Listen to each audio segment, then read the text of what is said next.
¿Qué tal, amigos? Buenos días, buenas tardes, buenas noches o en el momento en el que estén sintonizando esta muy, pero muy especial emisión de La Última Página. Estamos aquí comenzando el receso escolar.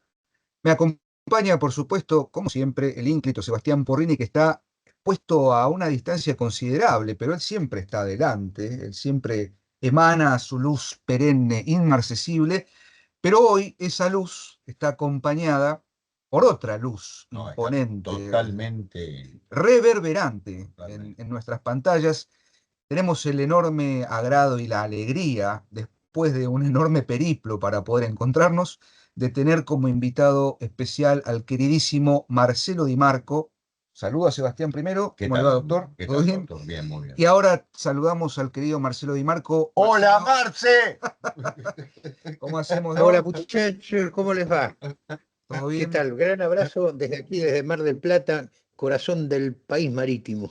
Muy Qué bien. grande. Aparte desde la ANITA, un centro de emanación cultural y de muchas otras verdades que son buenas y bellas. Tuvimos el agrado y el placer Sí, de pasar unos días allí en febrero, así que vemos ese living, ese quincho, ese espacio tan hermoso que han creado con Nomi, a quien también le mandamos un gran saludo en su cariño recuperación. enorme. Y el Muchas motivo por gracias. el que nos hemos encontrado o hemos decidido encontrarnos hoy es para charlar con Marcelo, efectivamente, pero a raíz de un evento cultural, literario muy importante, y es el siguiente. Marcelo, contanos un poquito, o por lo menos tratar de adelantarnos algo, pero hace un buen tiempo que venís escribiendo una columna 50. en el diario La Capital de Mar del Plata, que se publica en papel todavía, y por Ujú. supuesto en su versión digital, y has cumplido recientemente el glorioso número de 50 columnas. Llegaste a las primeras 50 columnas de Contener talento no alcanza, la columna del tío Marce, como la conocen los amigos más cercanos. Así que el motivo de esta charla, entrevista, como quieran llamarla, es para comentar un poco esa experiencia que el público, por supuesto, que no conoce, puede inmediatamente ir a visitar las columnas que tenés allí publicadas En la página web en la del página diario, web del de la diario, y capital. quienes estén en Mar del Plata, por supuesto, no se pierdan todos los domingos ir a adquirir el ejemplar en papel del diario La Capital para poder consultar y leer esa divertidísima columna. Así que te damos la palabra y felicitaciones, por supuesto. Feliz cumple, felices 50 columnas. Contanos un poco, Marce, cómo es la cuestión.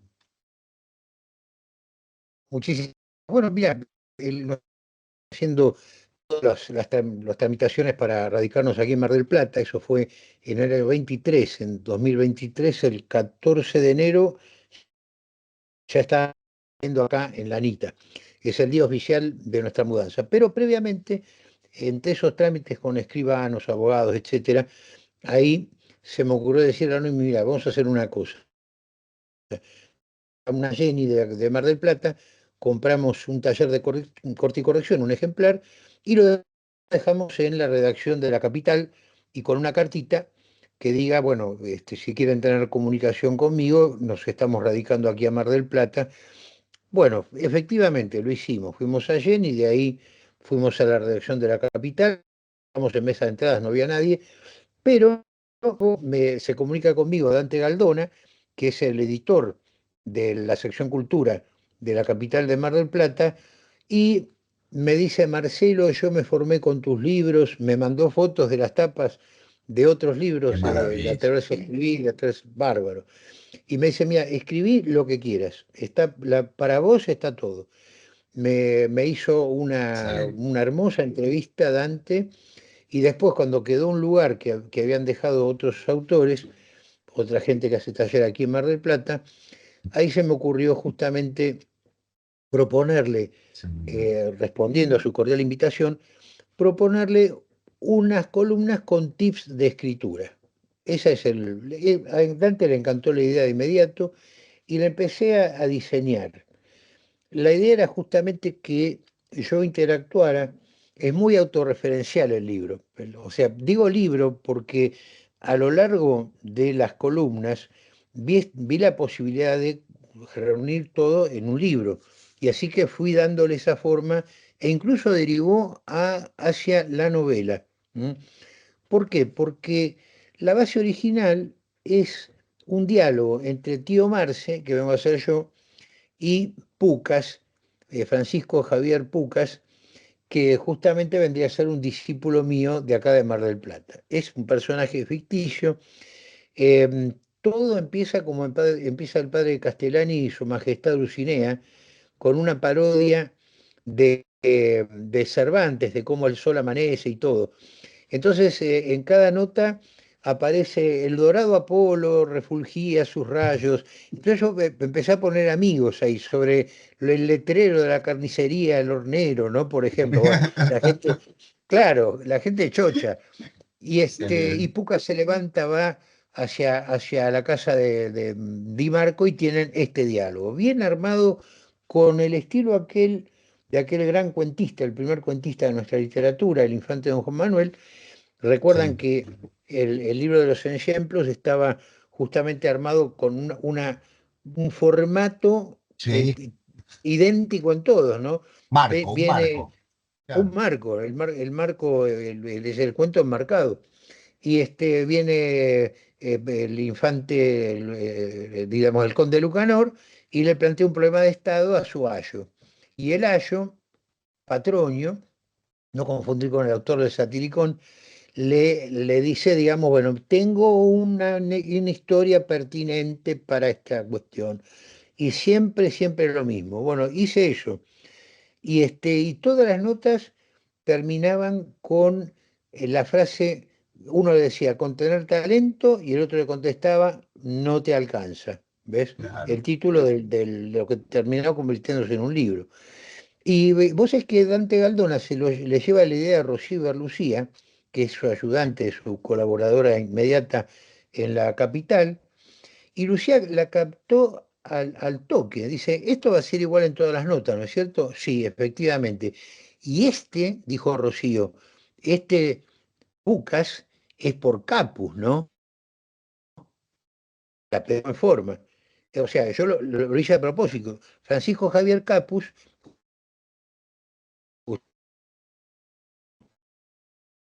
las cartas de Rilke, ¿no? Ujú. Cartas a un poeta adolescente, ¿cómo se llamaba? Este Eh, poeta.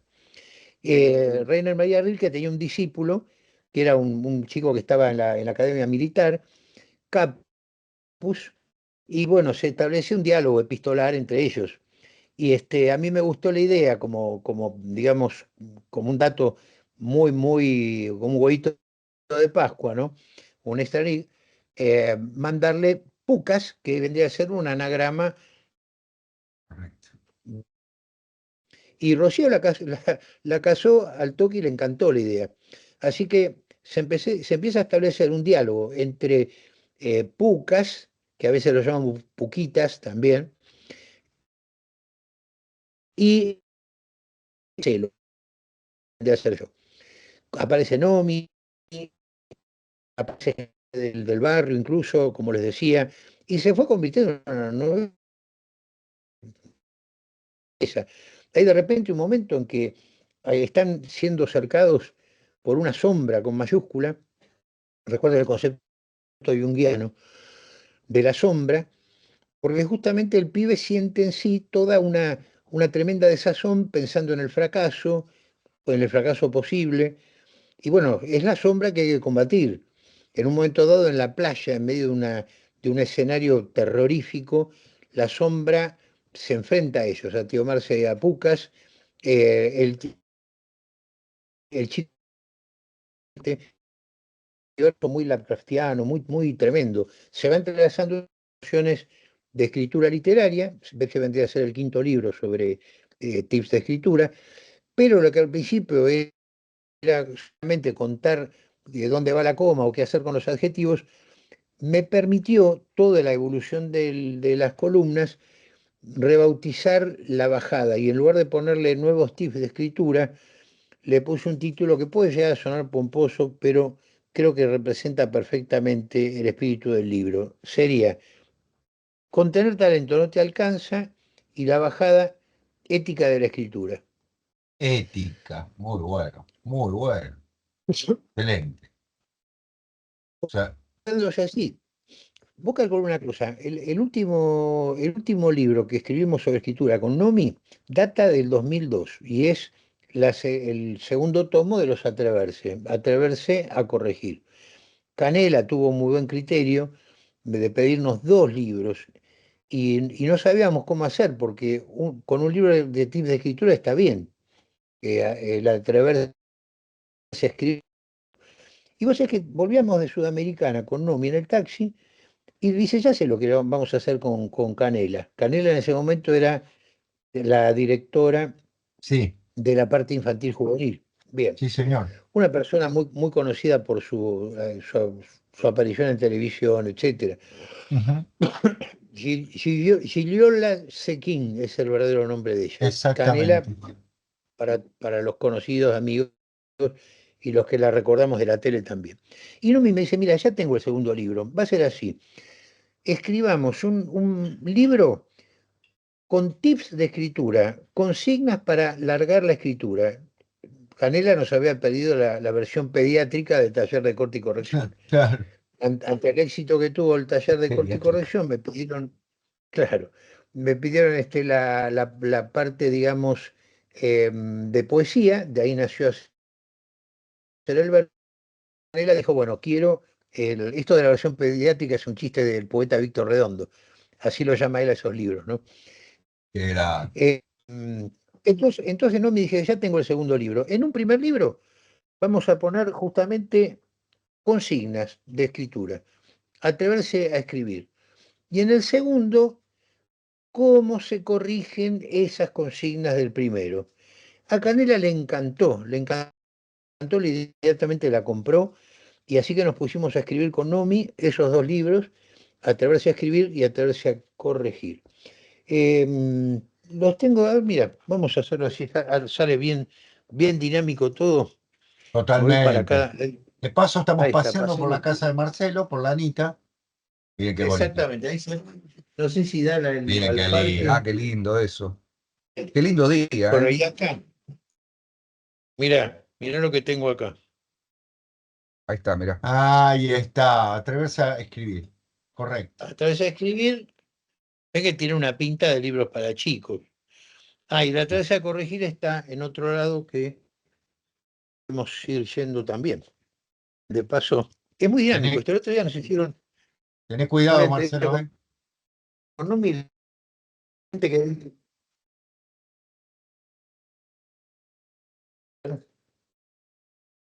vamos por acá, a ver si está atreverse a escribir y acá Vamos al está Metropol. atreverse a corregir. Mira, Ahí Mirá. está, perfecto. ahí estamos, ¿ven? Bueno, Sudamericana esos fueron joven. Sudamericana joven, efectivamente. Exactamente. Esos fueron los, los dos libros últimos y son 2002, calculen, son 23 años de esto, guarda. Claro. En esos 23 años aprendí nuevas cosas para poder compartir con la gente.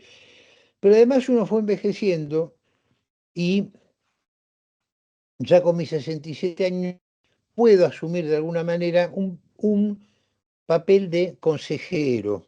Y no es porque sepa mucho ni nada de eso, sino por todas las macanas que me mandé en toda mi carrera, puedo decirle a los más jóvenes, no hagan esto porque va a pasar esto otro. Es como una especie de guía Exacto. de montaña, ¿viste? Decir, bueno, anda por acá porque yo fui por acá y me desbarranqué. ¿Ves? Exacto.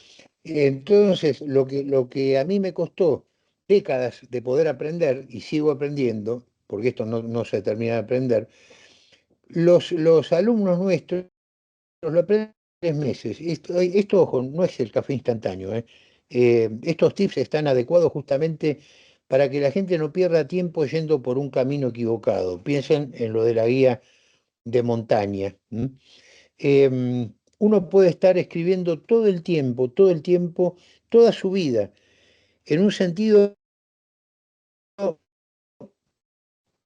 pero da un golpe de timón a la cosa y le muestra por dónde va el verdadero sendero que te lleva a la literatura, la gente no pierde más tiempo. Un ejemplo muy concreto. Yo tenía una alumna que venía cada 15 días porque vivía muy lejos. Era cuando tenía el taller en Palermo Chico. Nosotros, antes del Dimarquenbúnker, de la calle Borges y de la Anita, antes,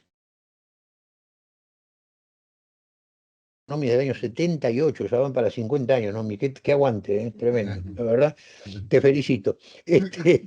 La cuestión es que esta chica estaba tan lejos que vivía, que era en Harlingen, no sé dónde, pero venía cada 15 días. Buah, me trae el primer texto, era realmente algo insoportable. En un momento dado, digamos, ya ustedes conocen mi diplomacia, agarré y se lo tiré acá, le digo: "Mira, esto es muy aburrido, cortémosla acá, vamos a agarrar el toro por las astas. Tu historia es muy buena en el sentido de la idea, ¿eh? Claro, Era claro, una, correcto. era una historia de una mano que asesinaba yendo por abajo de los puentes.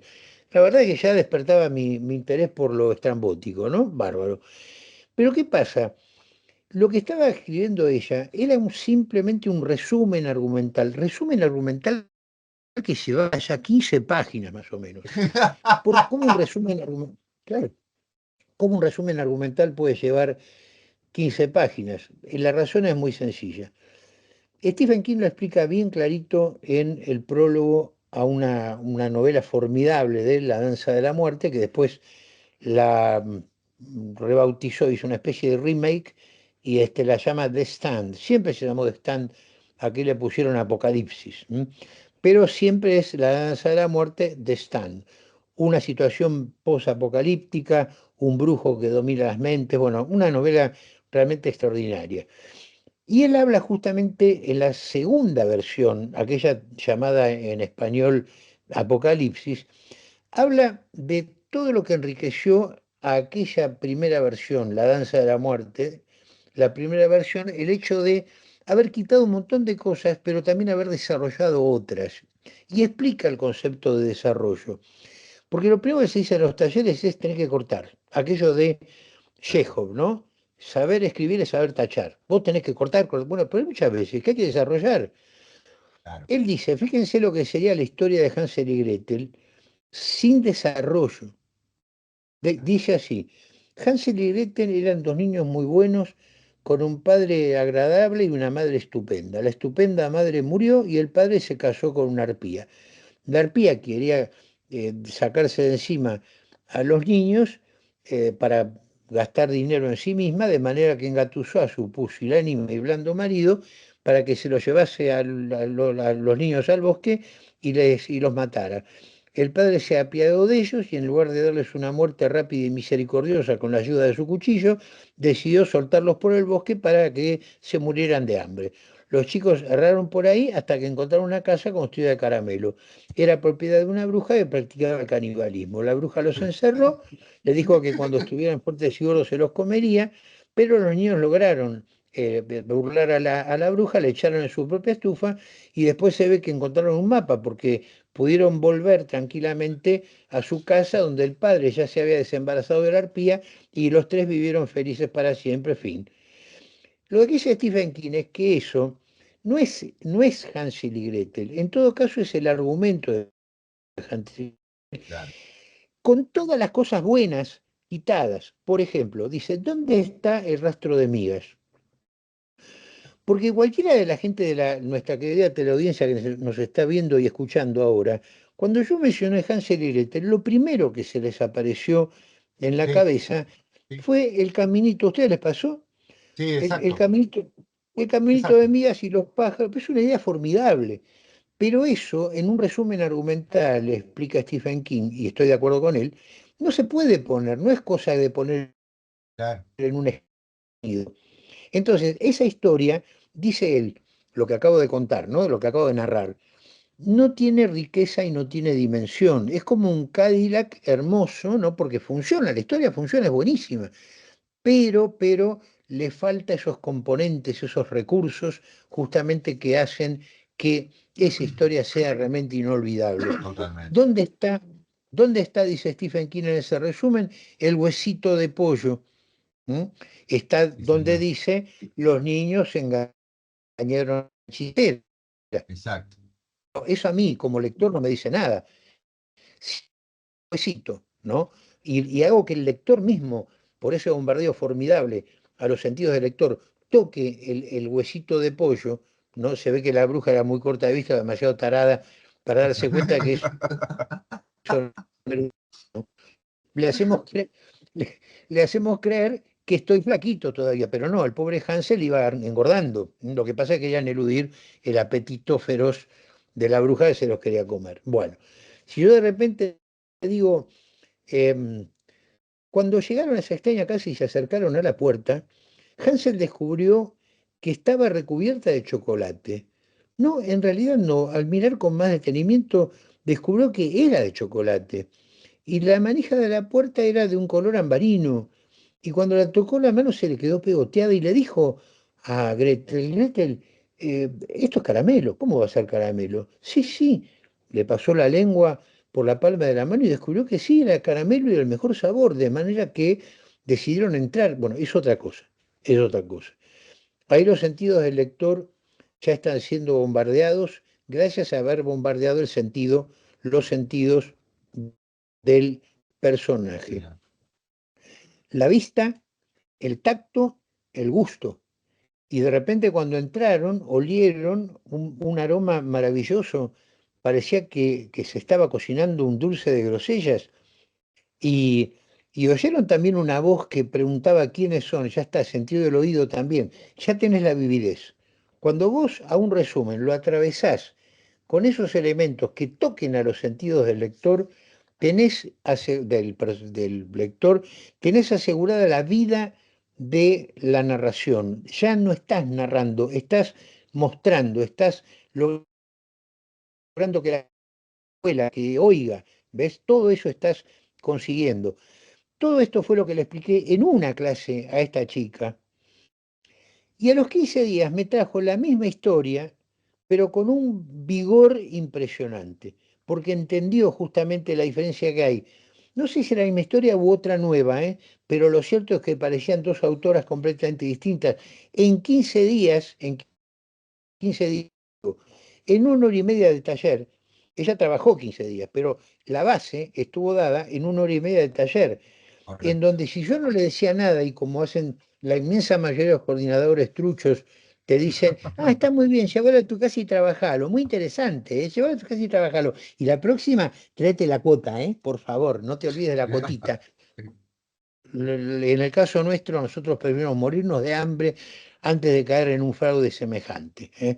Lo que sí hacemos es decir, mira, acá tenés el toro. Si vos querés agarrarlo por las astas, lo que tenés que hacer es pasar del resumen, del resumen a la acción, de lo narrativo a lo mostrativo. Como diría el padre Castellani, de lo ideico a lo cósico. Y así Ujú. el lector te va a seguir. Cuando recordamos el retrato del pájaro de aquella maravillosa novela de James Joyce, Retrato del artista adolescente, yo es el día de hoy que siento en mis pies la frescura de los pies de la chica que está sentada a orillas del mar. Me explico, porque eso fue lo que me transmitió Joyce. Esa es la clave de la cosa, los sentidos, el tacto.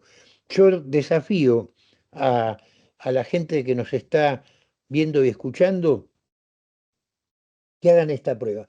Recuerden en este momento, y anótenlo en un papelito, después búsquenlo, recuerden una página que les haya partido el coco. ¿eh?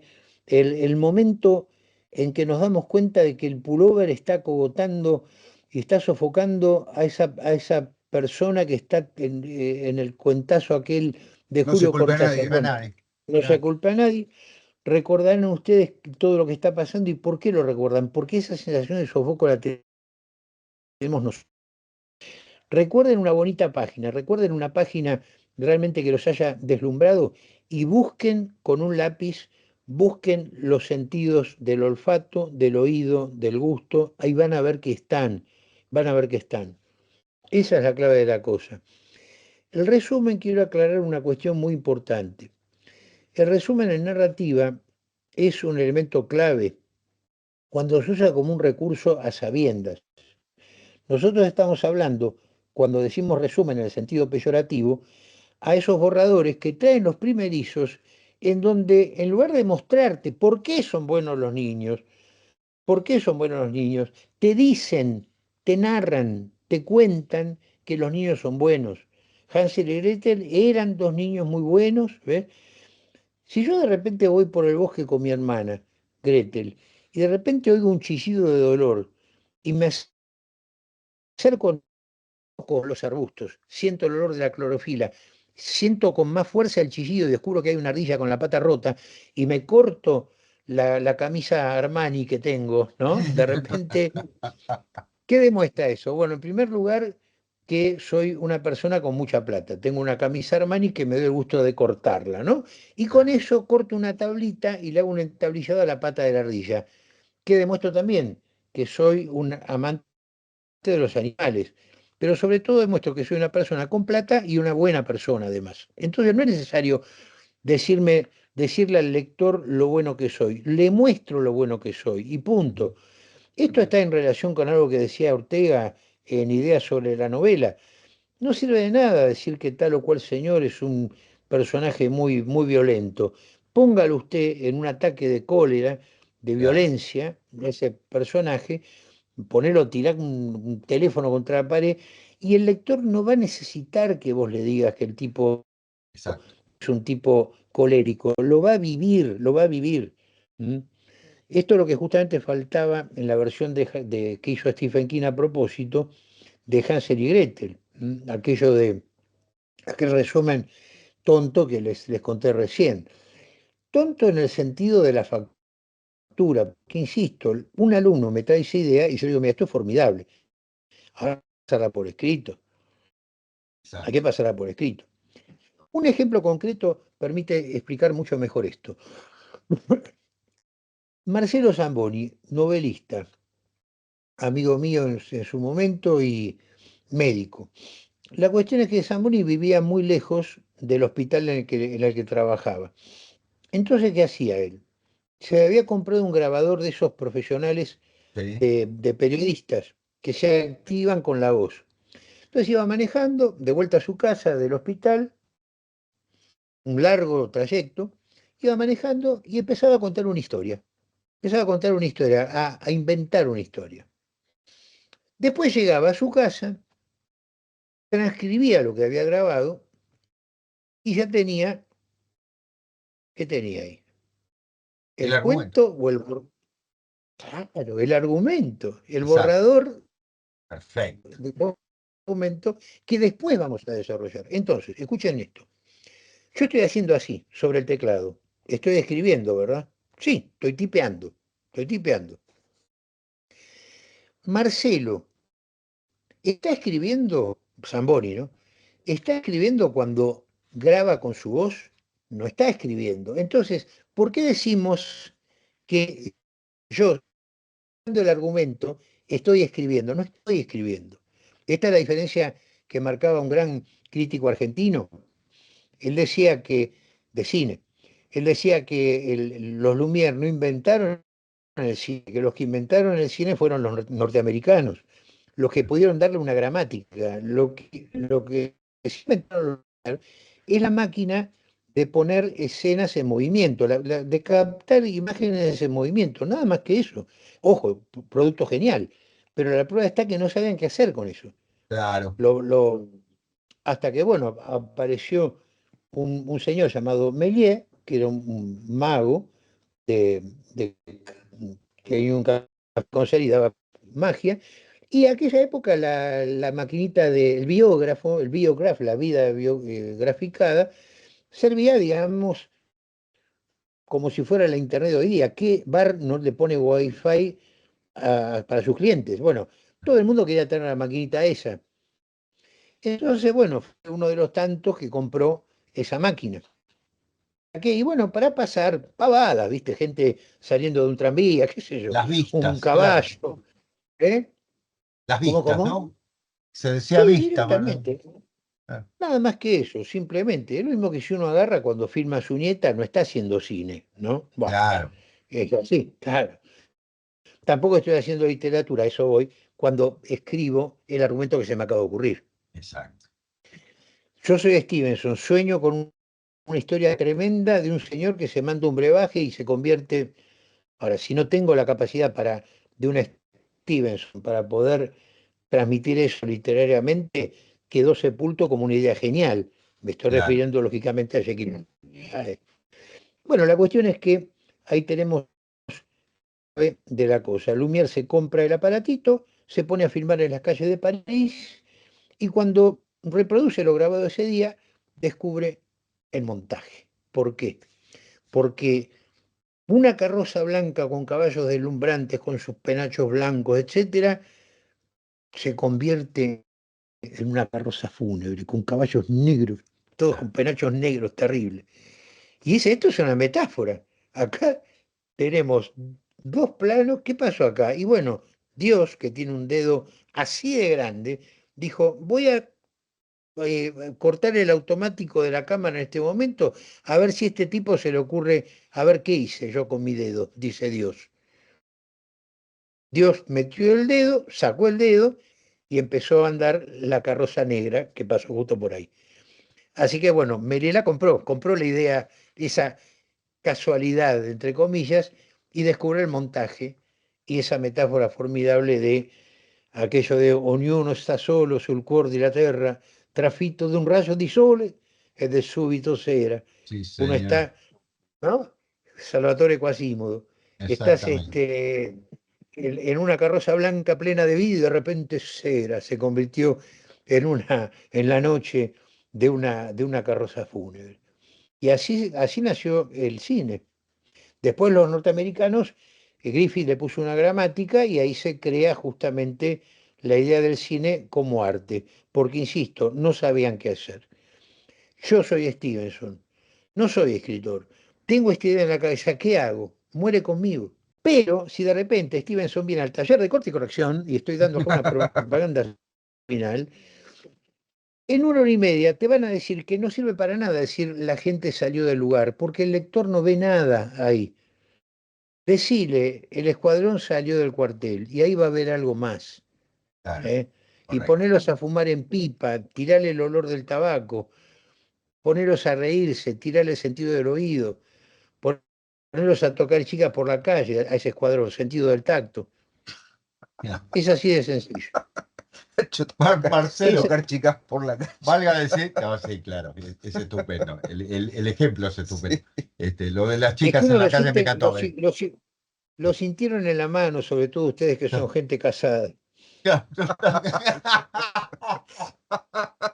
No nos expongamos de esta manera, por favor. Eh, Mirá, Marcelo, estaba pensando justamente que si bien todos los antecedentes del libro, ahora le estás regalando al lector en el diario La Capital una cantidad de consejos, ya vas por el número 51, valga decirlo, ¿no?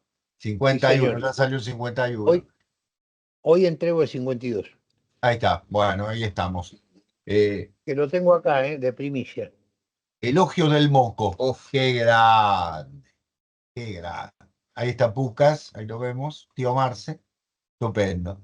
Bueno, justamente una de las cosas que queremos resaltar es que, Que, si bien, por supuesto, taller de corte y corrección con 47 años de historia es algo, es un hito en la historia cultural argentina, no obstante, estás regalando a una cantidad de lectores de todo el país y del mundo, ¿por qué no?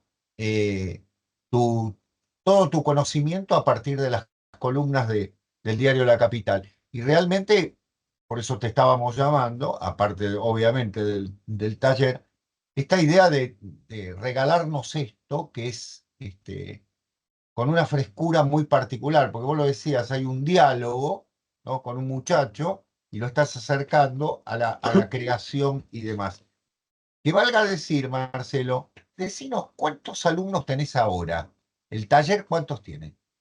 Pues, bueno, en este momento tengo 11 grupos ah, en los cuales figuran 7 alumnos oficializados y varios oyentes. es impresionante. La, o sea que la base, y son muchos años, del año 79 estamos luchando, y Claro, cuando salió Taller de Corte y Corrección, el libro, digo, funcionó como un folleto para que la gente me escribiera y venga a trabajar. Fue una eclosión tremenda. Para colmo, digamos, en ese momento, cuando el libro sale en lista de bestseller, yo hubiera podido, digamos, pedir lo que se les ocurra como arancel y lo hubiera conseguido tener 5 señoras gordas que podían pagarme y nada más. Yo quise crear, claro, en realidad da lo mismo ir a... Señora, ojo, no tienen que ver los lípidos, ¿no? La señora gorda puede ser una mujer muy flaca también, ¿no? No, Un exacto. hombre muy flaco. Claro. Pero la cuestión es que les da lo mismo ir a hacer ikebana o yoga tántrico o taller literario. Entonces, los aranceles nuestros son muy, muy adecuados al bolsillo de la situación actual, ¿no? Que como todo el mundo sabe está cada vez mejor el país, ¿no? Sí. Pero bueno, la cuestión es que no nos abusamos con los aranceles y se llenan los talleres. Se llenan de un modo tal que a mí se me ocurrió la idea de plantear la posibilidad de tener oyentes por un precio realmente ridículo, mensual, Claro, gente que claro. aparecen en una lista interna nuestra como oyentes, y cuando se produce alguna vacante de los oficializados, que son los que pueden Puede, presentar textos, claro, yo la propongo, la perfecto. vacante, y la gente se suma. ¿Ves? Se postulan y si en 48 horas ninguno de los que están antes, porque es una lista que lleva, no me creo que 54, 55, a la o sea, miércoles. además de esos alumnos, es 50 y pico de oyentes que están a la espera. Y hubo tanta demanda, digamos, que empecé a ver qué alumnos míos, qué discípulos míos son realmente aptos como para poder dar taller, y entonces empezaron a armar grupos ellos, dependiendo del taller de corte Exacto. y corrección. Y esos coordinadores, en lugar de pedirles una participación nuestra del 80%, que es lo que se suele hacer, el pobre trabaja y solamente se queda con 20%, nosotros con NOMI invertimos la ecuación y ese coordinador se lleva de la ganancia del arancel, se lleva el 80% y el 20% para nosotros. No somos estúpidos, somos cristianos, que es distinto, y no queremos exprimir a nadie, y justamente es lo que nos trae tanta cantidad de gente interesada en participar. Hay gente que de repente los esquilma a los alumnos sin enseñarles nada, y ahora les voy a contar una reunión típica, y de repente les rompen la cabeza y bueno, la gente no come vidrio, ya a los 2 meses de darse cuenta de que no pasa nada, se van. Bueno, nosotros no, nosotros tenemos alumnos que han trabajado y formado durante años en el taller. El Cristian Acevedo, que es amigo de la casa, es uno de ellos. Maestro. Em, la gente, también el Caracol, una editorial, Sí, Mariana Alonso y Miguel Sardeña, que exacto. no sé si los han entrevistado, pero es una Estamos en pequeña eso, recomendación que Marcelo. les hago. Sí, Ah, mirá qué bien.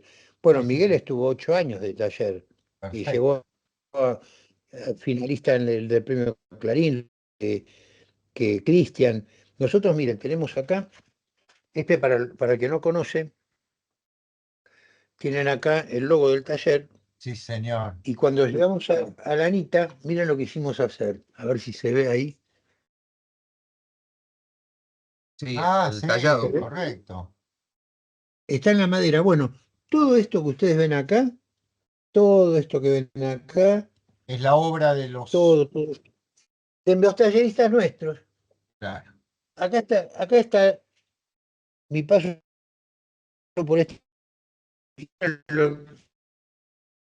Miren, Sí, claro. ¿ven? Exacto. Así que bueno, y que está por cumplir ya 10 años y se va a hacer una edición especial de esta novela. Sí, señor. Exactamente. Respaldar, digamos, con toda esa bibliotecaza, esos son los libros nuestros. ¿Ven? Lo que le decía acerca de esta técnica de sentidos está profundizada en estas notas. ¿M? Y como les digo, aparece también esta cuestión ética.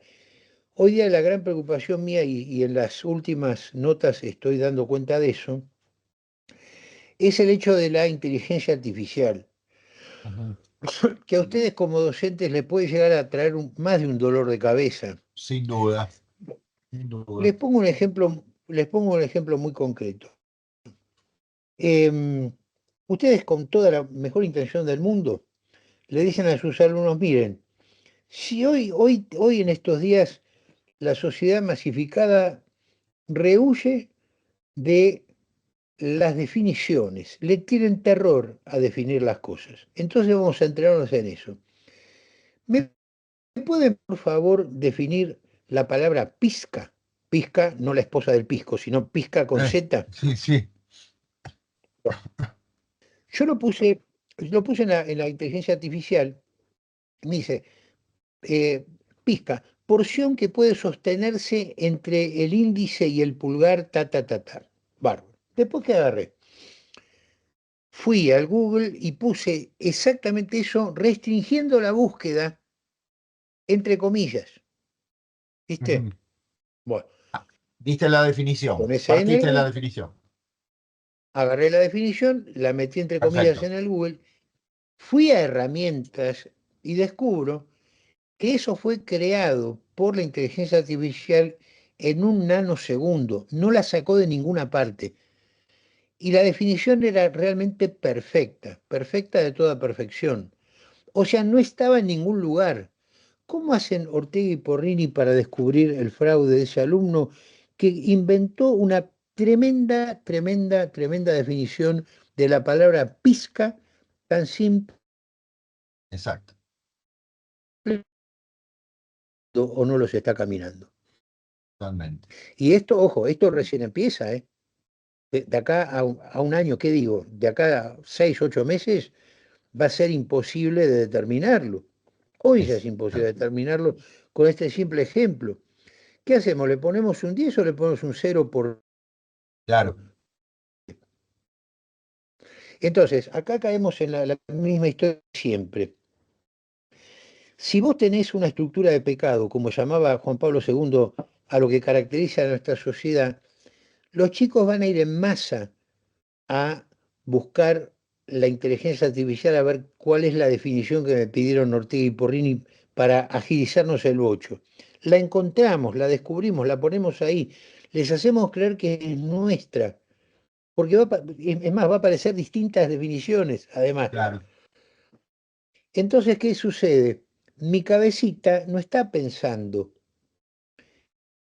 Yo una calculadora la uso justamente para calcular rápidamente y listo. Mi cabeza no está pensando. La verdad que no, pero no necesito pensar en eso. ¿Quién era el que decía que Einstein se le atribuye aquello de que no lleno mi cabeza con datos inútiles? Así Claro. tengo tiempo para pensar. Bárbaro, fantástico. Eso está bien. El primer diccionario de sinónimos aparece con Nebrija, si no me equivoco, ¿eh? Ujú. Hace 300 y pico de años. O sea, es fraudulento decir, tengo la palabra contribuir, pero le quiero dar un matiz un poco más fino, porque se trata de unos príncipes que se juntaron para contribuir al bien común de la sociedad. Pero no me sale. ¿Cuál otra es contribuir? Ayudar entre todos sin charla. Bueno, voy al diccionario de sinónimos y me fijo y encuentro coadyuvar. Bárbaro, fantástico. ¿Estoy haciendo fraude con eso? Si ya lo tenía hace 300 años, estaba en un libro. ¿Es fraudulento llevar, digamos, ir al diccionario o ir o al diccionario que te trae el Word, el tesoro que te trae el Word, diccionario de sinónimos? ¿Es fraudulento eso? No lo es, porque yo tengo la opción de decir, contribuir es una palabra muy sencilla, coadyuvar suena como una patada en la cabeza. Tengo la capacidad de elegir, tengo la Claro. capacidad de elegir. Soy creador en ese sentido. No, vamos a un pintor. El tipo va lady, no va a las plantas a sacar el colorante y meterle óleo. A lo mejor algún loquito lo hace, algún loquito lo hace. Yo también puedo agarrar y pero tengo el horno. Puedo ir en patas por la calle o no, pero tengo los zapatos que creó otro, que inventó otro. Exacto. Entonces, inteligencia artificial lo usamos para eso. Yo hace muchos años inventé un método, y esto lo cuento en el libro nuevo, muy sencillo para mejorar nuestra expresión estilística, que nació de una idea que hace 1000 años, me pasó mi maestro Vicente Batista, que acaba de ganar el premio Rómulo Gallegos. Mirá, Felicitaciones a mi maestro desde acá. felicitaciones. Es uno de los 5 escritores argentinos que lo han ganado. Bueno, Vicente me dice, mira lo que inventó Horacio Salas, con sus alumnos. Dice, agarren una marcador y lean el texto y marquen con un circulito cada vez que aparece un adverbio en mente. Mira qué piola. Ah, mira qué bien, le digo. Bueno, y funcionaba. Impresiones. Y de repente un día se me ocurre pensar en esto. ¿Qué pasa si eso no lo aplicamos solamente a los adverbios? Lo aplicamos a los sustantivos, lo aplicamos a los adjetivos, a los verbos y a los adverbios en mente, por ejemplo.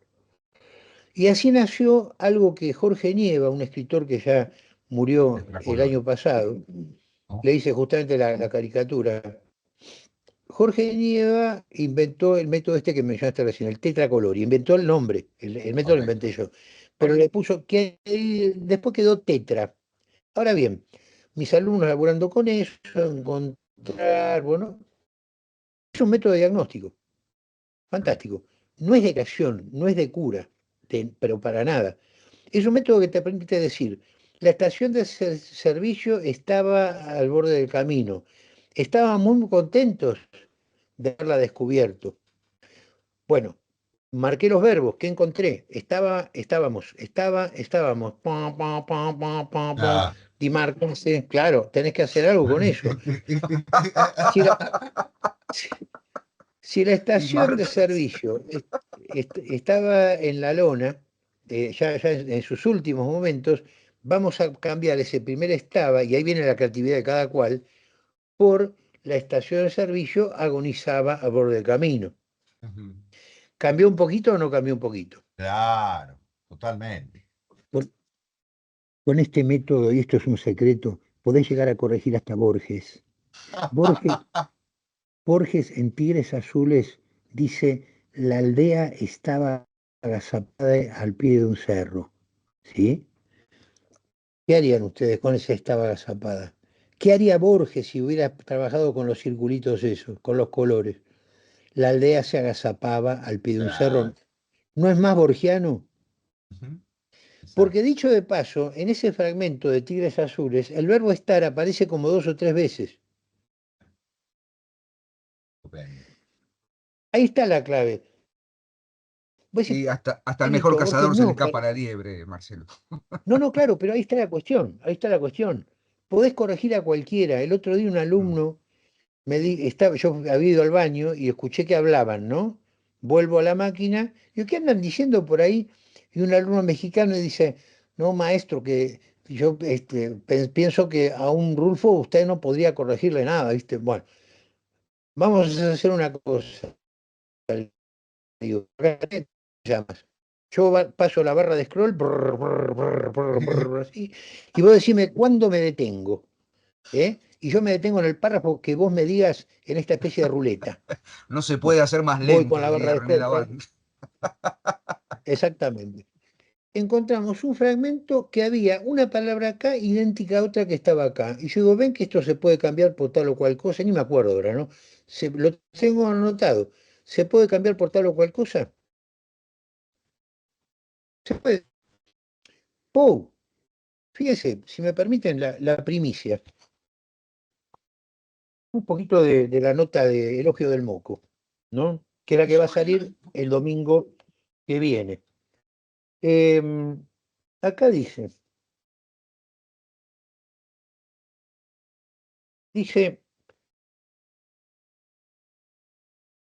en serio, Puca, ya en taller de corte y corrección, le digo que busque la palabra mano a mi alumno.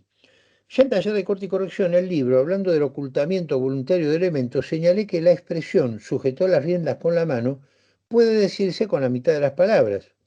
¿Sujetó las riendas y listo? Claro, ¿no te acordás? En alguna parte de mi libro está ese ejemplo. Si al tipo no le ataron las manos y no tiene que sujetar las riendas entre las mandíbulas, no hay necesidad de agregar nada más. Cuando uno toca algo, y que tocarlo con la nariz o con el codo, con lo que sea, siempre lo toca con la mano. ¿Vos leíste el cuentazo del gato negro de Edgar Allan Poe? Obvio, Master, es uno de los cuentos más geniales que leí en mi vida. Y seguro que no reparaste en tres palabritas que aparecen en la escena de la taberna cuando el protagonista se topa con el segundo gato. ¿Qué tres palabritas, tío? No me asuste. Usted quiere decirme que también a Poe se lo puede corregir. En la traducción de Julio Cortázar se lee: durante algunos minutos había estado mirando dicho tonel y me sorprendió no haber advertido antes la presencia de la mancha negra en lo alto. Me aproximé y la toqué con la mano. Conste que la palabra mano reaparecerá muy pronto, un párrafo después. Y no Claro, es un problema de traducción ni de contexto, Pucas, porque en el original, en inglés, se lee exactamente esto. I approached and touched it with my hand. Es decir, me aproximé y la toqué con la mano. Pero entonces, ¿Poe es un mal escritor? Ja, ja, ja, para mí fue el más grande genio que parió la literatura universal, Pucas. Y entonces, para que entiendas mejor mi punto, permitime que te muestre un momento de cierta entrevista que le hicieron a Fernando Sorrentino, genio a quien no por casualidad mencioné en varias de estas columnas. sí. A la pregunta de si se podría corregir una oración escrita por Borges, mi muy basado amigo respondió: a mí me parece que lo general no es mirar una oración para encontrar repeticiones, que a lo mejor las hay y a lo mejor quedan bien y a lo mejor quedan mal. Pero el querido Borges tiene un artículo que se llama La supersticiosa ética del lector. Ahí dice, citando a Unamuno, que el lector supersticioso cuando lee está buscando tecniquerías y, en vez de atender a la eficacia general de la página, se distrae mirando minucias tales como, por ejemplo, que después de rápidamente dice inmediatamente y cosas así. Eso puede tener importancia o no tener ninguna. Yo atiendo a la eficacia general, pero de todos modos tengo buen oído. Cuando corrijo me doy cuenta de que hay cosas que suenan mal, palabras cercanas o vaguedades. Bueno, la cuestión de los hiperónimos y los hipónimos. Por mi parte trato siempre de utilizar la palabra que signifique menos cosas. Hay verbos muy generales que es preferible de evitar. Es decir, no hago la comida, sino preparo la comida, no hago una casa, sino construyo una casa, etcétera, etcétera. Es decir, siempre tengo la precaución de utilizar el vocablo más específico y rehuir el más genérico. Lo que usted quiere decirme entonces es que conviene ser menos crítico y más humano. Más que conveniente es necesario, Pucas. Lo expusimos en páginas anteriores, pero conviene repetirlo. Ver las hojas del árbol perdiendo de vista el follaje del bosque y buscar el pelo en el huevo son actividades que pueden convertirte en una helada máquina de cirugiar escoria hasta que vos mismo te volvés escoria. ¿Te imaginas andar por la vida gritando a los cuatro vientos: soy un genio, soy un genio? Le encontré un moco a Edgar Allan Poe. Acordate de lo que le sucedió a aquel experto en gastronomía, Antonigo. ¿Te acordás? Qué apellido más sugestivo, ¿eh? El amargo ese de la peli Ratatouille, el mismo. Por poner tanto empeño en la comida sofisticada y en la crítica minuciosa, había perdido el placer de la comida sencilla y hogareña, esa que lo regresa a uno a su luminosa infancia de abuelas que amasaban con todo el amor del mundo y sin repararse en la creación de sus delicias, seguían las recetas al pie de la letra. Excelente. Bueno, y ahí el pibe le pregunta, dice, que me pregunto si puedo haber dejado a propósito eso de lo toqué con la mano. Y yo le contesto al pibe que lo dudo mucho, estoy seguro de que no. Conociendo a Poe, la minucia que ponía en el hecho de cortar para lograr unidad de efecto. Yo estoy seguro, porque en inglés esto lo chequeé, no hay ninguna necesidad de poner eso con la mano, no hay ninguna cuestión eufónica No que fue. Poe esté traicionando. Suena bien, sin el with my hand, suena perfectamente. Yo estoy seguro, y ojalá que algún día nos encontremos con él en el cielo, Dios quiera que esté en el cielo, que sufrió tanto al morir, pobrecito, Dios quiera que esté ahí. Le voy a preguntar, a ver qué me dice, y a lo mejor me dice: es que se me pasó. ¿Cómo le puede haber pasado a Borges?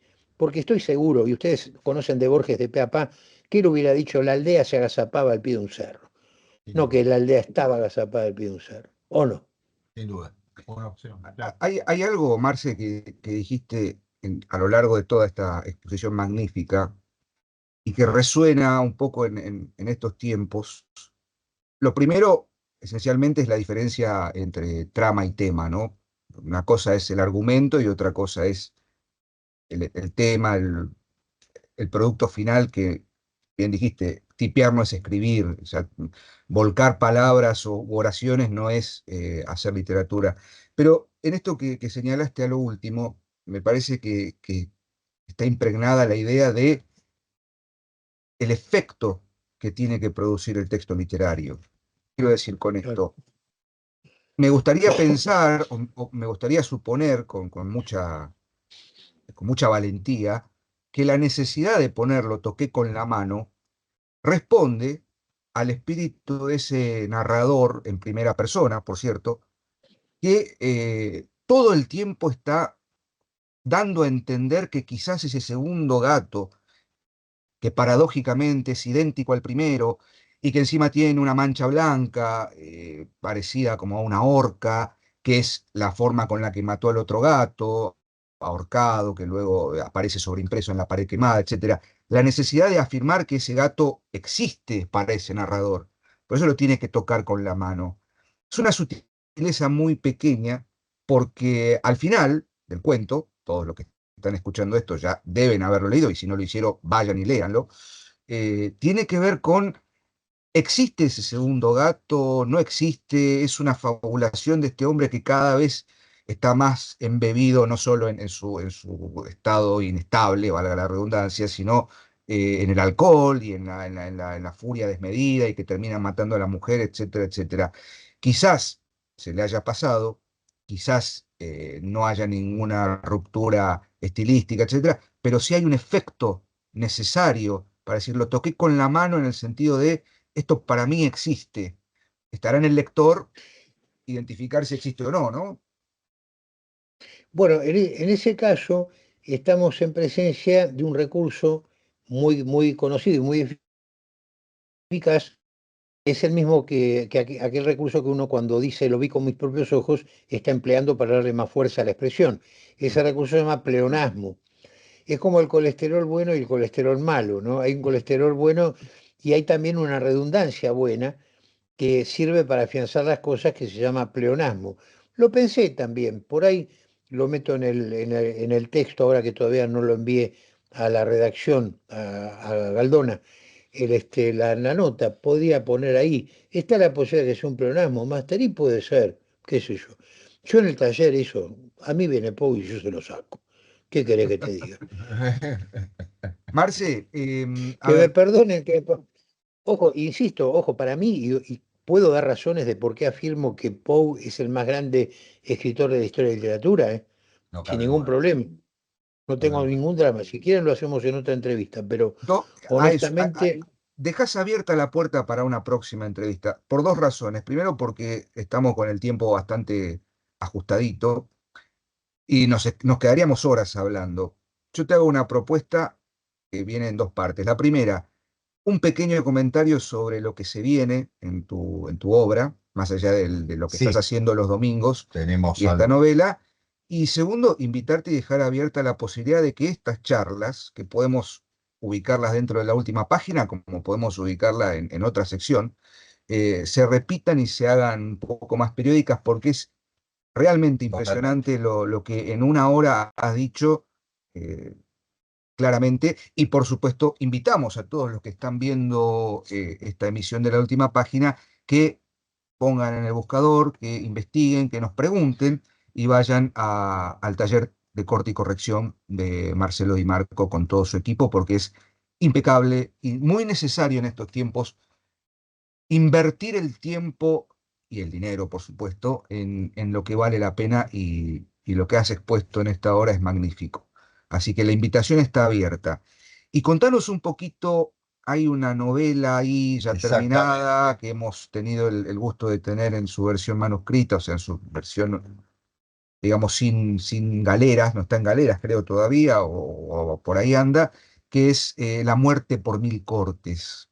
Brevemente, ¿querés contarnos un poquito? Muy bien.